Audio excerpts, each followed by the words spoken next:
Boa tarde, gente. Estamos começando a última palestra do nosso simpósio de neurociências da UFSC. E os palestrantes de hoje, desse momento, são participantes do BlackNeuro.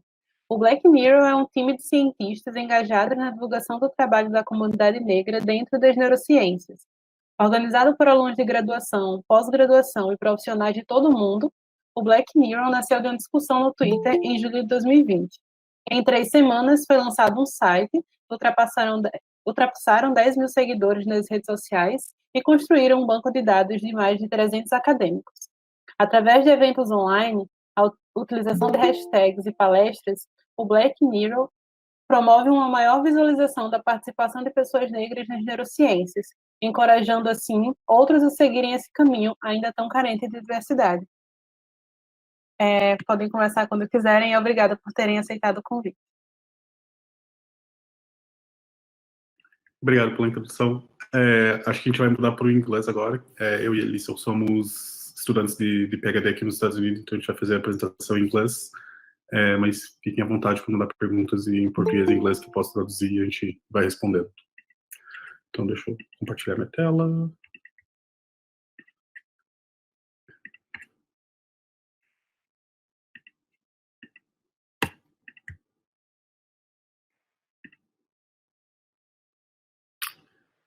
So we're going to talk today about Black Neuro Week 2020, but also the Black Neuro community that was created after that. And this is a nice, cute little picture of all of us. We, as Alexia said in the beginning in Portuguese, we all came together basically via Twitter. And it was really amazing to see how we all managed to get together. So just a brief introduction for the people who don't know us. My name is Thiago Arzua. I'm originally from Curitiba, Brazil. I spent all my life there. Came to the US when I was 19 to do my college degree. Graduated with a bachelor in chemistry, and now I'm doing my PhD in neuroscience at the Medical College of Wisconsin. And my name is Lietsel Richardson. I'm from St. Martin in the Caribbean, and I moved to Florida to complete my college education. So I got my master's degree in biomedical engineering, and I'm currently working on my PhD in mechanical engineering with a focus on neuromechanics. Cool. So just, Lisa, do you want to talk about some of the timeline and I'll talk about the rest? Yeah, so basically, like we mentioned, Black Neuro Week started thanks to Twitter. We all found each other on that site. But basically, if we're really backtracking, in 2014, Stephanie Page coined the term #BlackNStem on Twitter, and then from there, I'm sure if you've kept up with any of the headlines on U.S. news this past summer, or just earlier this year, Amy Cooper, who was a white woman in New York, attempted to use the police against a Black bird watcher and a writer, Christian Cooper, after he just politely asked her to put a leash on her dog, which were part of the park rules, and she called 911 and said that he was attacking her to get the police to go after him. So that started a whole chain of events on Twitter, especially for bird watchers. So Black AF and STEM organized the social media event called Black Birders Week so that Black birders can discuss their experiences of racism while they're out there in the field and doing bird watching. And then from there, several hashtag movements started. So folks started talking about Black in the Ivory, so talking about their experiences in academia regarding racism and being Black in academia. And then we had Black and Astro Weeks, we had Black Botanist Weeks, and then from there we kind of, our founder tweeted, so when are we doing Black Neuro Week? And that's kind of how we got started. But this is just so you can see what kind of led up to that point. There was a lot that made us realize that we needed to start a movement as well. So right after Angeline tweeted this, it's highlighted in yellow here, I think almost immediately we all jumped in, or at least the people who already follow Angeline, like myself and I think Lietsel, we just jumped in and started talking on this like Twitter thread. But 2 days later, literally, so that weekend, we had our first meeting. We had, at that time, 23 people, I believe, who were willing to help, who were like wanting to get involved. And then we basically set the date for a couple of weeks after that. I don't think any of us knew at the time how big it was gonna get. We knew that we were excited and we had like enough people to organize this. So one thing that is interesting, and maybe I should clarify this, but I am one of the non-Black allies. We had 6 people who were not Black who helped us, and 17 Black organizers. And you can check, we can send a link of all of this later, and you can check our profiles.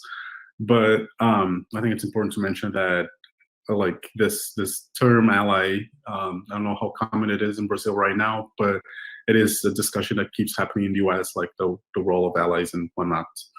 But the target audience was mainly neuroscientists, neuroengineers, neuropharmacologists, neurologists. So anyone doing anything to do with neuro in general. And for the week itself, we use Twitter, we use Instagram, we use Zoom, and we had YouTube and our website as well. And if we go back a little bit, one of the driving forces of BlackNeuro was the quote unquote diversity problem. This is from the US. So the graph that you see is very small because it encompasses the top 100 schools. And they're called R1 schools here in the US. Those are the schools that do most of the research in the US. In blue, I'm gonna let you guess what population this is, but it's the majority of the population. And then if you see the other colors, and I think it's almost on purpose how hard it is to see because they're very underrepresented. In black, you have East Asian, and light green, you have Hispanic or Latinx. Orange, you have South Asian, and if you look really further in purple, you see the Black percentage of people doing neuroscience. So we're talking a majority of these schools have over 70% or so of their population. And sorry, this is all faculty, so all the professors in the school. So the majority of these people, a majority of these universities have over 70% of just white faculty in their schools. And this is a still work in progress by Sadie, who all you should follow on Twitter. She's amazing as well. She's still working on this, but it just shows how bad the diversity problem is in neuroscience as of right now. And this was from 2020. And I tried to find some good information on Brazil. So Brazil has a different, I think, approach to race than the US does. The US is very much, I don't know the word for this, but the best data that I could find was from CNPq and divided by biological sciences instead of the neuroscience. So we don't know enough of neuroscience specifically, but it's very much the same, like a majority white population with very little Black representation in the biological sciences in Brazil. But going back to the week, we had basically an event or a theme for every day of that week in July. So our Monday was a BlackNeuroRollCall. Tuesday, we talked about NeuroRacism. Wednesday, we talked about the journey to Neuro. Thursday was all about neuro art. Friday, we talked about mentorship. Saturday was all about women and non-binary and trans and queer folks. And Sunday was a Black Joy neuroscience. And then Monday, we had an encore of just recruiting Black people. Yeah, so the roll call, the reason why we came up with the different themes that you saw before in the previous slide is because we felt like it was important for us to address these things in terms of being Black and being in neuroscience. So BlackNeuroRollCall's purpose was to enhance the representation of that demographic in the field. We just wanted to show that Black neuroscientists, neuro-related professionals are out there. And it's not only to let folks know that we exist, but also to help those of us who are students, who are trainees, who are, look at those graphs of the demographics of the diversity problem. And we're like, okay, can we even make it in this field?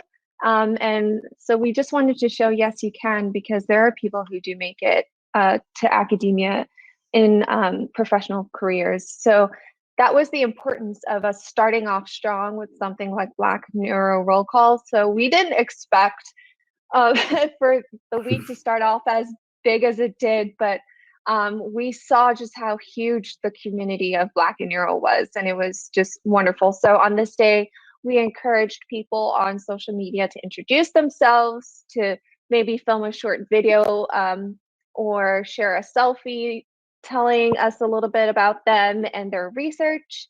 And then they used the hashtag BlackNeuroRollCall. So that was the very first day. For the second day, we wanted to discuss kind of like the historical or some of the perspective of racism inside neuroscience. So we talked about biases in neuroscience research as it's done today, but we also talked about like the ways that research perpetuated racism way back, like in the beginnings of science, going through phrenology, going through eugenics, going through like all the horrible things that happen. But we also had two really cool events apart from like those discussions on Twitter. We also had a NeuroRacism panel where we grabbed a lot of experts about this topic and just had them discuss in like a very open forum.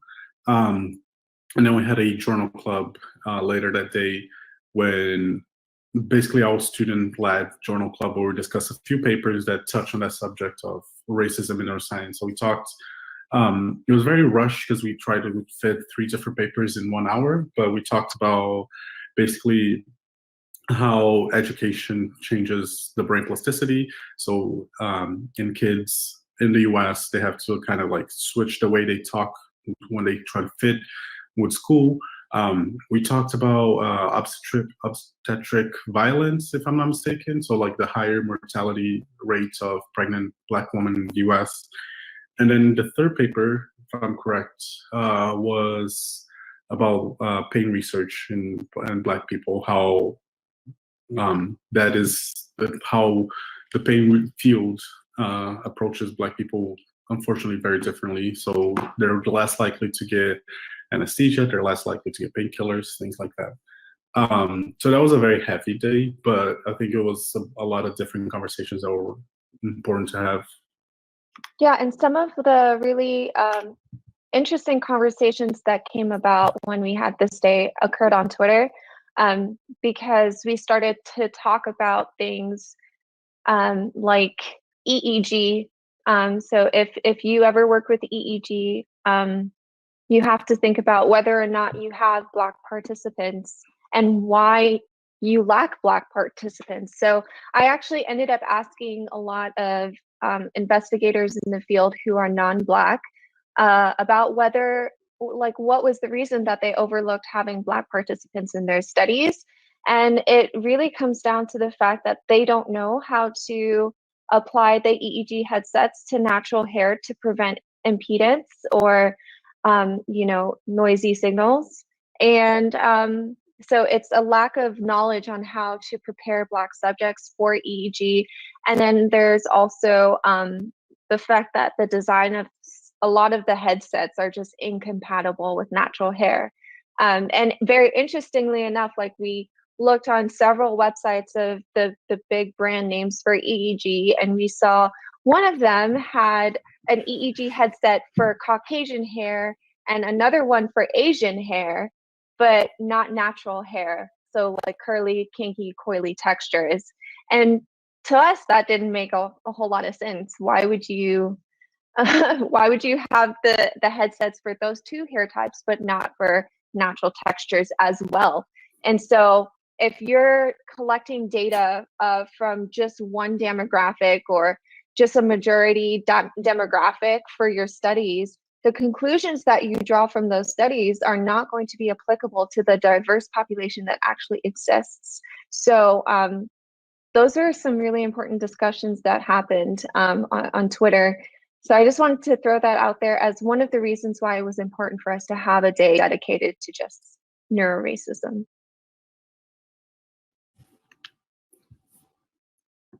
And then yeah, I can talk about BlackJourney. So after NeuroRacism on Wednesday, we wanted to kind of illuminate how folks got to where they're at in their neuro journeys. So we had 3 different panels. One panel where speakers talked about their path to neuro for pre-grad school. So they were mostly undergraduate students on the panel. Then there was the grad journey, so making the most of your degree experience, and then beyond the PhD. So this panel was talking more about neuro careers in academia, policy, and industry.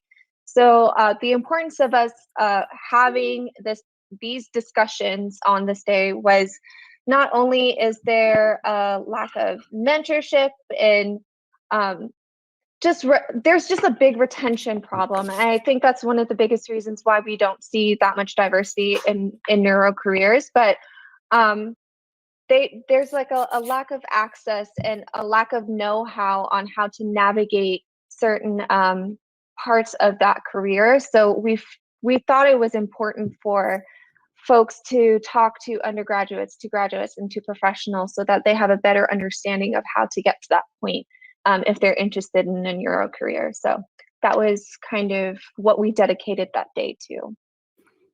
And I think also just to inspire a lot of people who might have never thought before about some of these careers or some of the paths that people took to get to those careers. And then for Thursday, this was really, really cool. I think we often get like so deep down to the science part that we forget that neuro can be much more. So the BlackNeuro Art Day was to share basically favorite pictures of yourself in the lab, of like microscopy data, of any artwork. We had people submitting like their dancing, their music. It was just really, really amazing to see like the broad talent, the breadth of talents that we saw. It really was people doing like all kinds of different artistic things while being neuroscientists.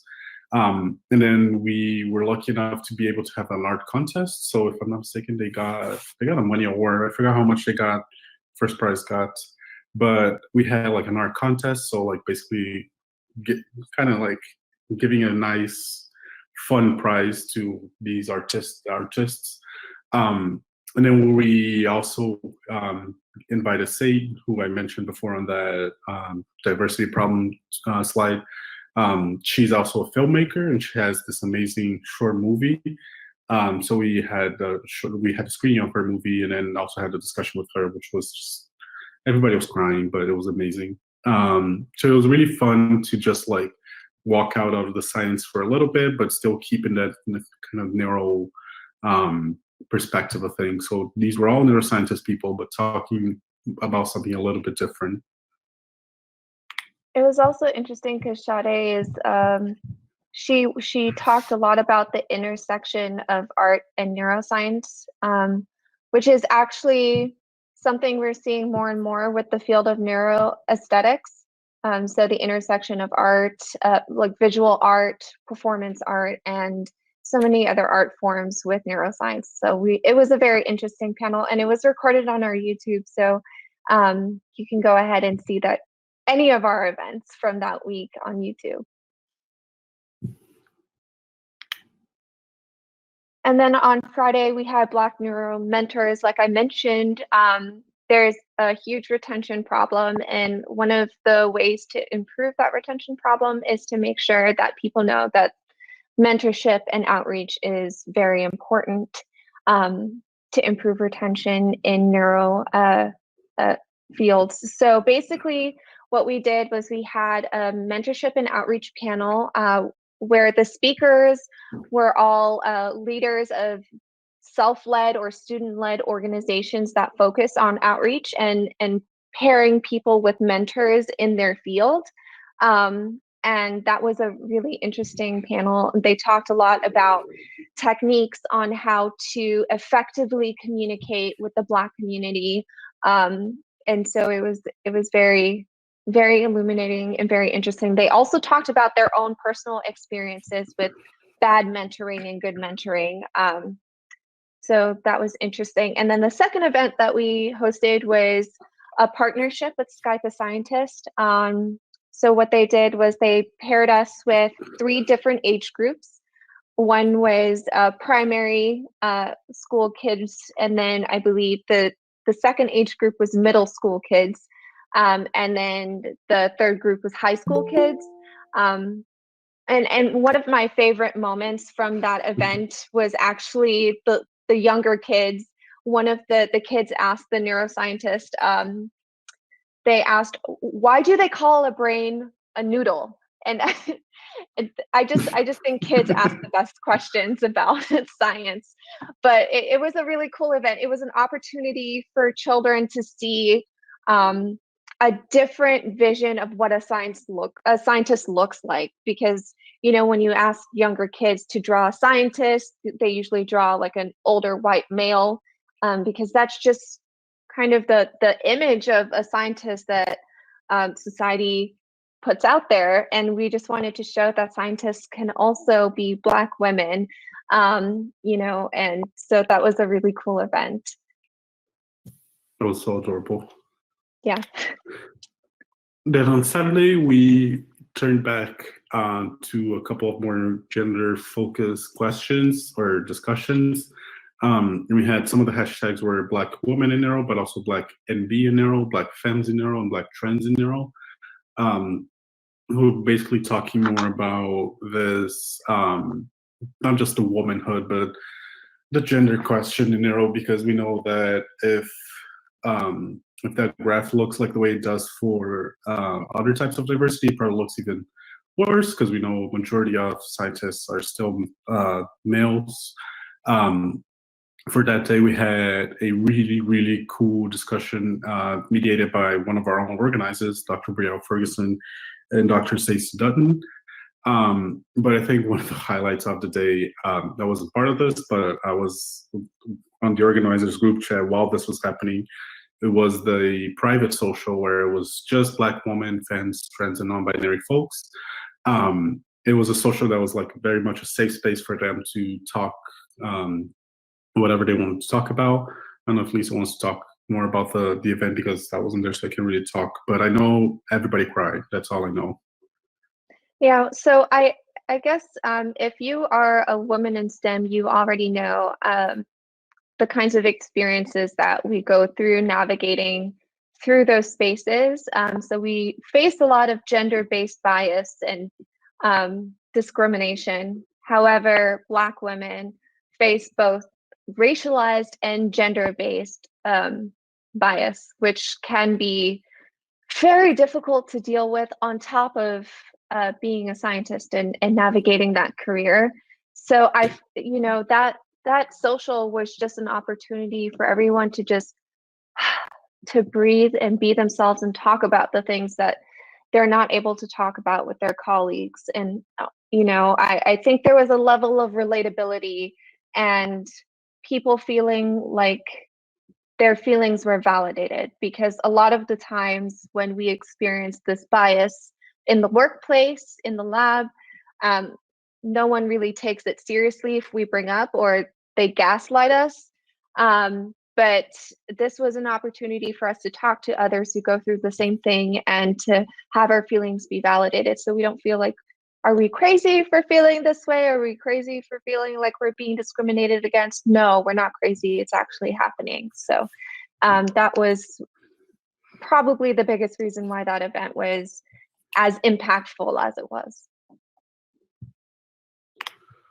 And then Sunday, it was all about resting and like just being happy and being yourself.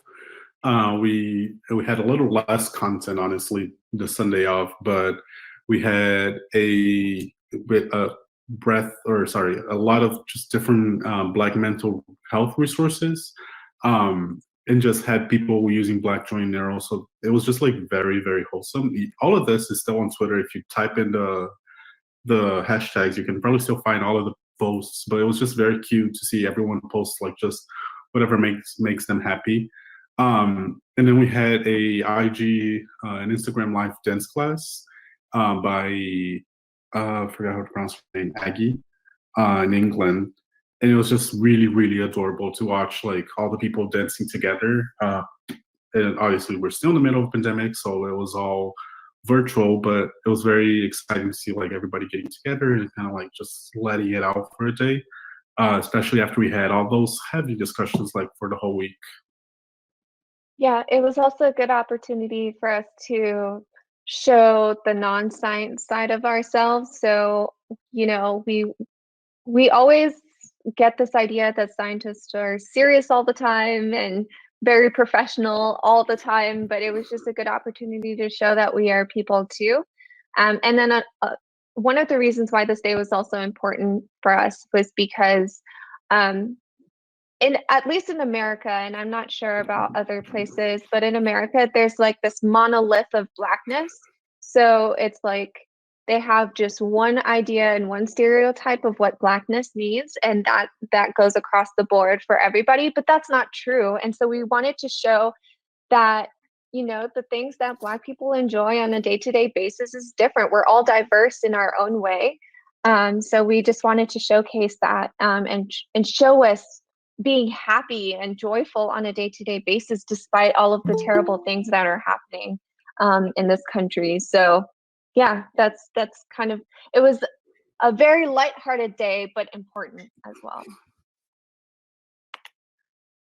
And then because we cannot stop, even after a whole week, we had a last effort of just hiring people, recruiting Black people.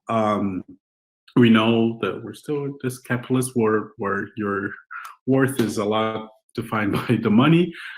So we wanted to make people put their money where their mouth is. So all these people that were talking about diversity for the whole summer, because of all the reasons that we talked about, if they had any power to recruit Black people for their PhD programs, to recruit Black faculty, to recruit Black postdocs, we want to see that in action. So we started the hashtag Recruit BlackNeuro, but we had a lot of other different hashtags, and we did see, it's hard for us to quantify this, obviously, from Twitter, but we did see a few success stories of just people meeting each other because of this week and then hiring each other because of this week. So it's not a complete systemic change, but it is something that we think definitely made a difference in people's lives. So being able to have like a new position, being able to have a new career path, it was just something very concrete after a lot of the discussions that we had the whole week. Yeah, and it was kind of also an opportunity to say, this whole week we showed you all of these Black scientists that exist in the field. If you ever have speakers for an event and you say that there aren't Black people for you to hire for these events, that's not true. We showed you that they exist, they're here, so hire them, ask them to speak on your panels. There's no excuses anymore, basically. So, yeah. So since then, yeah. Oh, go ahead. Oh yeah, no, I was just gonna say, just looking at these numbers, it's still insane to think about how we started and how this week ended. But yeah, go ahead. So we had, it is insane because like this all started again back on one tweet with a group of people. We had a 4.38 million tweet impressions, so people seeing or like interacting with our tweets. 76,000 profile visits, 13.2 thousand followers, and then 5,000 mentions. So people literally just tagging us on posts. And this probably changed after the conference that we had back in October, which I think we'll talk about in a minute. Do you want to take this one? Yeah, so a lot of people ask us like, how did we get this to work? Because as we all know, there are a lot of diversity efforts but they're not always successful. And here are just a few of the things that we thought of that really worked for us. So every team member had a sense of purpose, and they knew what their strengths were coming into this movement. So they were like, okay, I'm really good at graphic design. I'm going to volunteer my services to create some cool graphics and flyers for all the events. And then another person was like, you know, I'm really good at organizing schedules. I'll do that. So like everybody already knew what their strengths were coming in. And there was just a sense of purpose and drive that each person had, which you're not always lucky enough to get in every group environment, but we got really lucky, I think. And everybody was highly motivated and goal driven. Like I think we all came into this knowing that we wanted to make a difference. And we were tired of getting emails in our inboxes from our institutions about wanting to make a change on diversity, but never seeing it happen. So we were like, okay, well, we have to be the ones to make it happen then. Another thing is like we made sure to communicate clearly with one another. So one of the things that we were very adamant about was making sure that everything that we put out there on Twitter was worded in a way that wouldn't exclude folks. And even if we messed up on Twitter and someone pointed it out, we always got together, talked about it as a group, and realized, okay, what do we hate the most when people call out institutions or big names about things that they say? And what do we hate the most about the fact that they don't apologize? The fact that they don't apologize and own up to it. So one of the things that were called out to us was that in our Saturday Black Women in Neuro, like we wanted to include a lot of intersections in our events, and then we completely forgot Black and disabled, and we owned up to that. And we apologized, and we provided an opportunity for Black and disabled in neuro to actually have a platform. So, you know, we just got together and communicated about everything. And even when we messed up, we owned up to it and fixed it. So, yeah, that was kind of what worked for us. So after the crazy week that we had, first of all, we took quite a break. We took a whole week to rest after that, but then we got together again and started kind of organizing our kind of what worked for the week, but also like what worked inside our structure or like the organization itself. We had like internal elections. We had like like very serious grown-up things inside the organization. But then one of the products of that was our mini conference, which was really cool. It was during Halloween and then beginning of November. We basically had the conference in mind, knowing that the Society for Neuroscience, the biggest neuroscience conference, was going to get canceled, and a lot of people were hoping to present on that. So we had little small talks. We had keynote lectures. We had basically an opportunity, given an opportunity to people to present their research. We're also having monthly socials and starting to talk more about the systemic issues that we talked very briefly today. We're going to try to make this into perspective papers to have this in writing. And then there's never too early to start organizing BlackNeuro2021.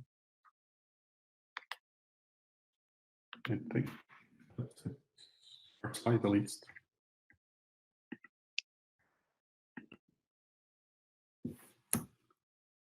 I'll be happy to take any questions.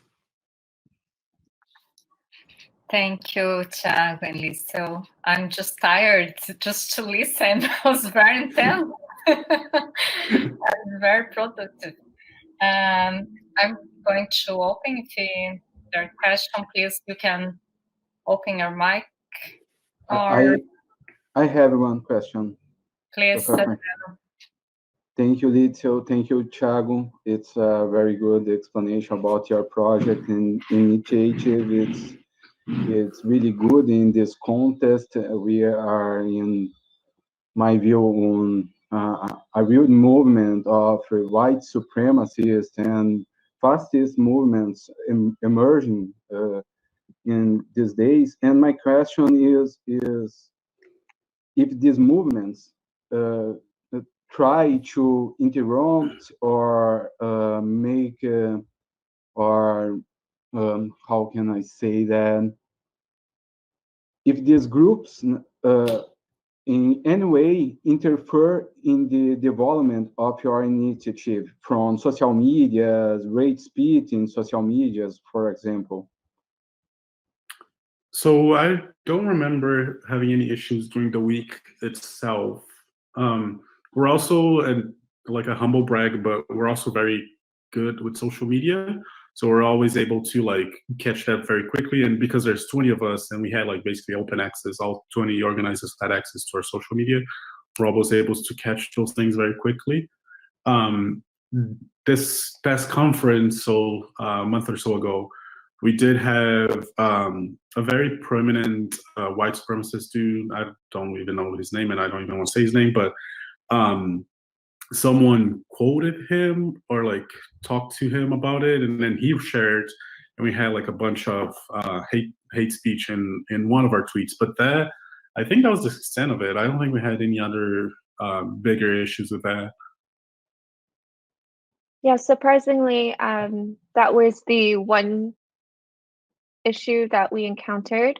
And I would say that the majority of the white folks who did interact with our events, they were there to learn, which is kind of what we aimed to do anyway. We wanted to educate, and I think we accomplished that. But there's always going to be a small majority of folks who have a lot of bad things to say and will try to discredit any movement that you do. So we were just lucky to only have that one instance. Nice. Thank you.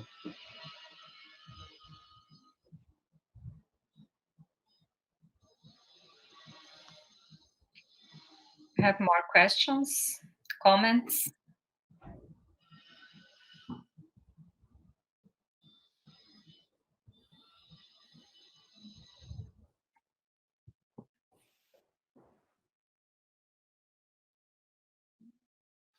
I wrote down some words, Lietsel, when you were speaking, and I think it's, for me at least, was really important because you're saying about stereotypes, and we do have that, you know, and I don't know about you, Thiago, but in general, when you're Brazilian, people think about carnival and, and you know, so you do have that, and it is, I mean, it's a good opportunity, you know, to make people think about that. You know, we are all different. It's not because you're Black or you're Brazilian or you're women, you be the same. So I think the stereotypes is something that for me is a key word to think about.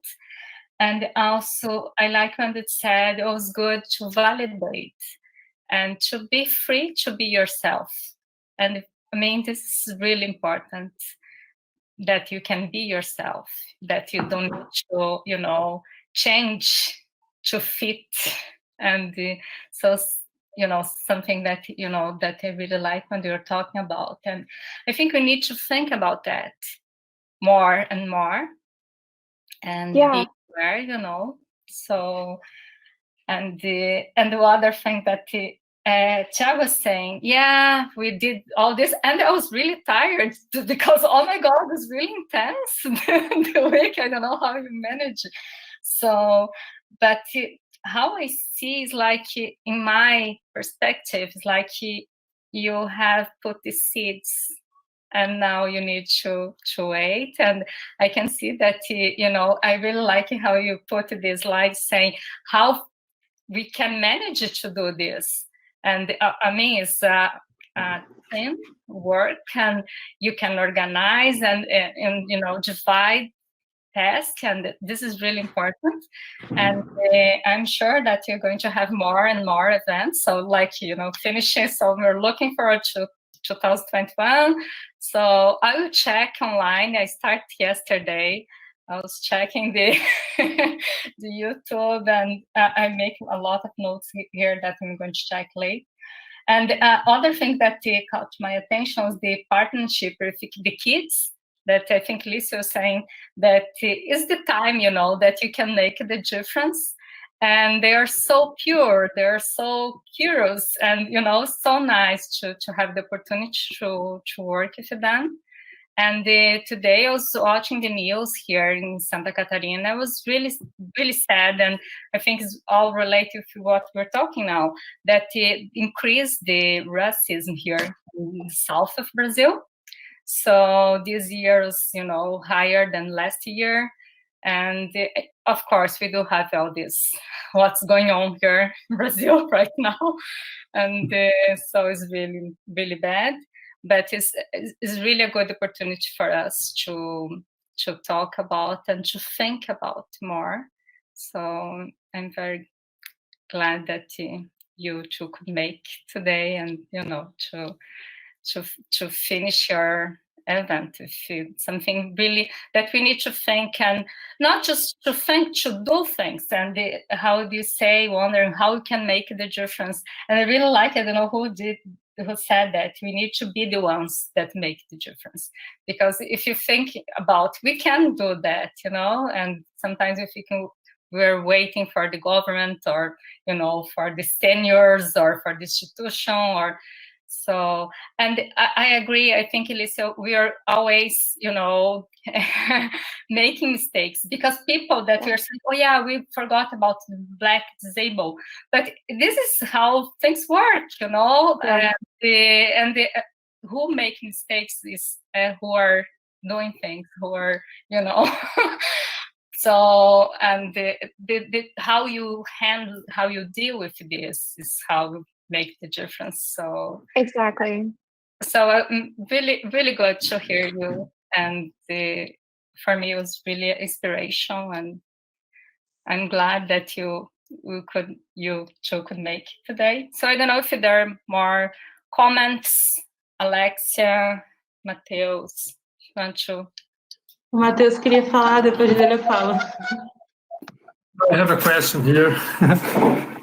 Thank you, Lietsel and Thiago, for your talk. It was very nice. I think this movement is fantastic. My question is, doesn't this movement stimulate another scientists to do this in another areas than neuroscience? Yes. You know. Yeah, so actually, yeah. we ended up having to put a calendar on our website where we keep track of all of the other movements that started popping up afterwards. So I believe there was Black in engineering, Black in mathematics, Black in genetics. There were so many other movements that came about afterwards. So actually, I think if you check our website, the calendar is pretty up to date with the rest of the movements that are happening for this year. So yeah, we wanted to make sure that when we scheduled our conference that it wouldn't occur during the same time as other scientists hosting their weeks, and so we had to make sure to choose dates that wouldn't coincide with other weeks. That just goes to show you how many other areas of science started popping up and having their own weeks. So it's very, very cool to see. It was, I think I completely lost track of how many Black in X weeks we saw, but every week there's a new one, and super exciting because they're doing things like some of the things that we did, but they're doing some things that are new. They're getting more sponsorships, they're getting like more people involved. And it really is like just a testament to how many Black people are in STEM and in like all these fields. A lot of this is like maybe not US focused, but like US based. But no, these discussions are happening everywhere. Like there's discussions happening in the United Kingdom right now about those things. We had like 2 members from our organizing committee that were from the United Kingdom. It's just incredible. It's so many people involved in this, and all kind of grassroots movement. So like all people who want to make a difference, not necessarily like someone decided to have a Black Connects thing and then organize it from the top down. So it's really exciting. Yeah, a lot of our speakers although they were based in the US, we wanted to make sure to get a lot of speakers who were also based in Canada, the UK, even in Africa and other parts of Europe. I think we had a speaker who is Nigerian, but also attending the University of Luxembourg. So we just wanted to make sure to get all kinds of perspectives globally and not just the US perspective.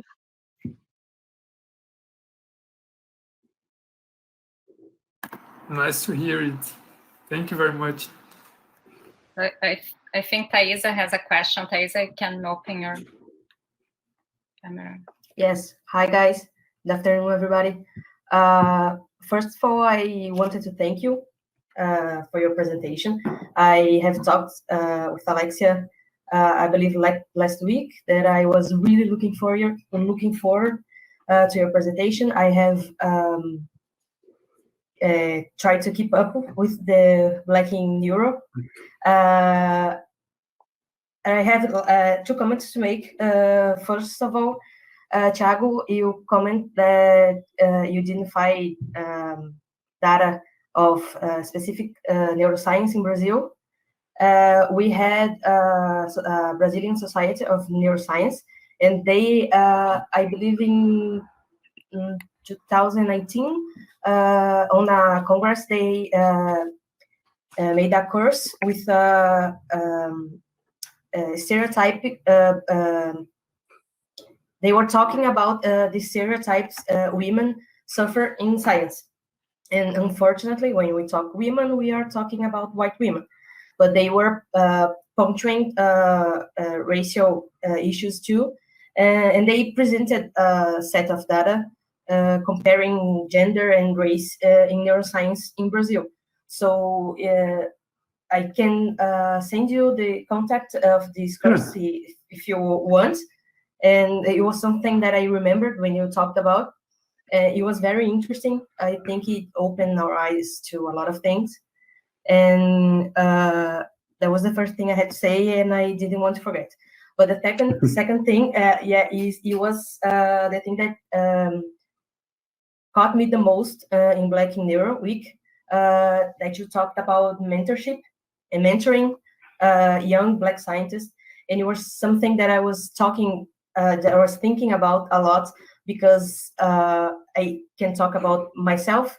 I'm training. I am a master's degree student, and I am training to hopefully in the future be a professor in a university. And it got me thinking that it's very hard for us to be a good mentor to someone that have a backstory completely different than ours. And that's why I thank you so much for building this week and bringing the issues for us to be able to be part of the change and to actively make choices that will bring this diverse scenario in science in a way that is going to be good for everybody. So I congratulate you again in your work. And I believe that, as Patricia said, she's my supervisor, by the way.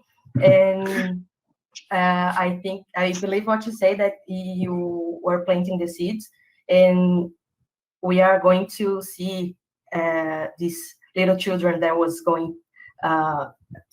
interacting with you be brilliant scientists in the future. So that was great. That was really, really good. Thank you. Thank you for bringing that up. And, you know, if I can, as a Black woman and a Black queer woman who hasn't had very many mentors that look like me or who are like me, I will say that the best mentors I've ever had are the ones that allow me to be myself. So even if you have a mentee who's coming from a completely different background than you, I think the biggest thing for mentors, the biggest thing that they can give to their mentees is to just give them the space to be themselves. Don't impose any stereotypes on them.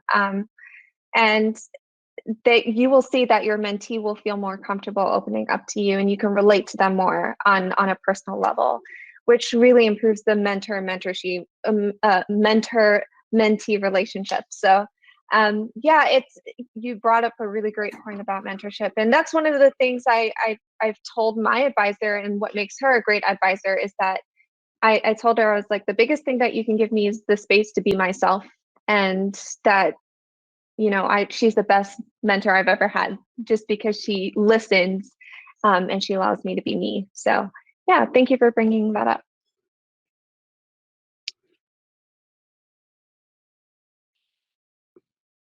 Thank you, Thaisa. Eduardo just reminded me one thing, that now we have this, the application for our program for the neuroscience here at UFSC is open. And now for the first time, you're going to have this for, I don't know how to say English, is the cotas, but it's the ações afirmativas. Thiago, help me out. Yeah, it's kind of affirmative action, but in Brazil it works differently. Yeah, Okay. so it will be the first time that we're going to have this. So we have special, you know, spots that we can, and I mean, is one way to try, you know, to opportunize, you know, for people. Here's not only for the Black, we have for the First Nation, the Indigenous, and also for public schools. So we do have this, and I think is a way to have more diversity and to opportunize things. So we're going to have now the beginning of next year. We have now is open, but we're going to have this. And also other thing that Eduardo just reminded me is that we had Julia that finished her PhD, a student that just finished, and she's in Hong Kong now, and she's Black, and how, I mean, for us, I think for everyone that knows her, how we celebrate with her, you know, because she's a woman, she's Black, and she's from her mother's maid, or the maid. So, you know, how she could, you know, be in Hong Kong now doing her postdoc. And it's something for us, we're very, you know, proud of her, because, I mean, I just can imagine it a little bit being a woman, but, you know, like you said, Lietsel, it's probably very hard to be Black, and, you know, and so I'm just reminded that we have some examples, but she feels that I hope in the future, so that we cannot mention names, because we have so many that you know, you cannot talk, and I just hope for that. And so yeah, thank you again. I don't know if there are more comments or questions.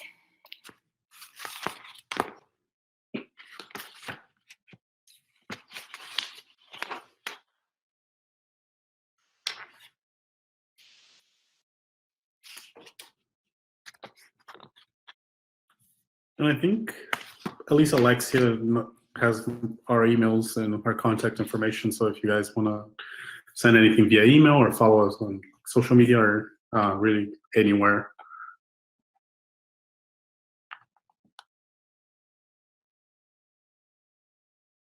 Alexia? Eu vou falar em português mesmo, gente. Eu queria agradecer muito, muito, muito pela presença de vocês. Vocês sabem, eu agradeci em todos os e-mails vocês terem aceitado o convite. Eu fiquei realmente muito feliz, porque eu acho que não é uma coisa só para gente, né? Pessoas negras fazendo neurociências.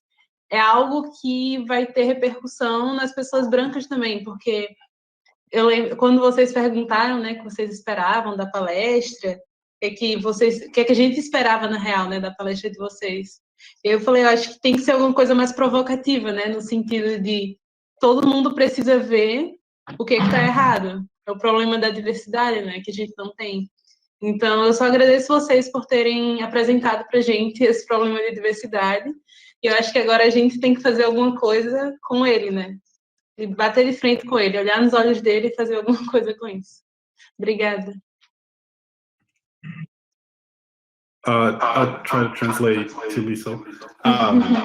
But Alexia is just very thankful that we like talked about the diversity problem and brought that to light, because that could be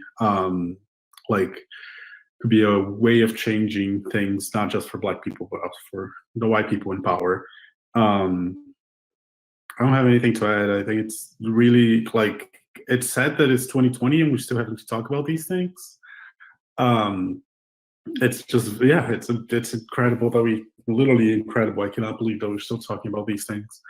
But if we're gonna do it, we might as well do it like globally, might as well do it inclusively, like bringing queer voices, bringing disabled voices, bringing everyone. And I think that was one of the biggest lessons for us. It was just like, we need to have all those voices together, otherwise it's not gonna work.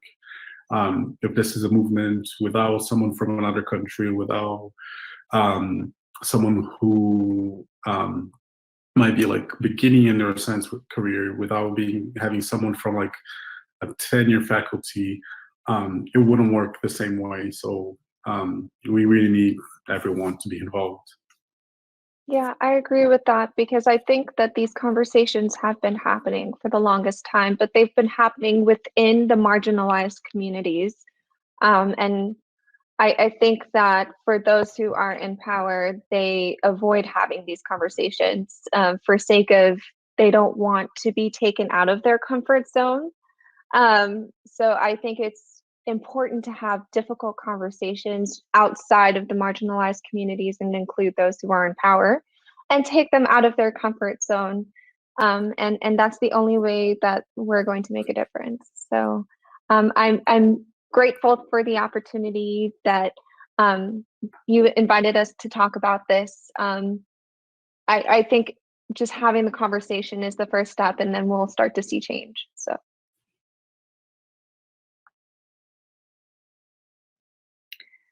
Well, thank you again.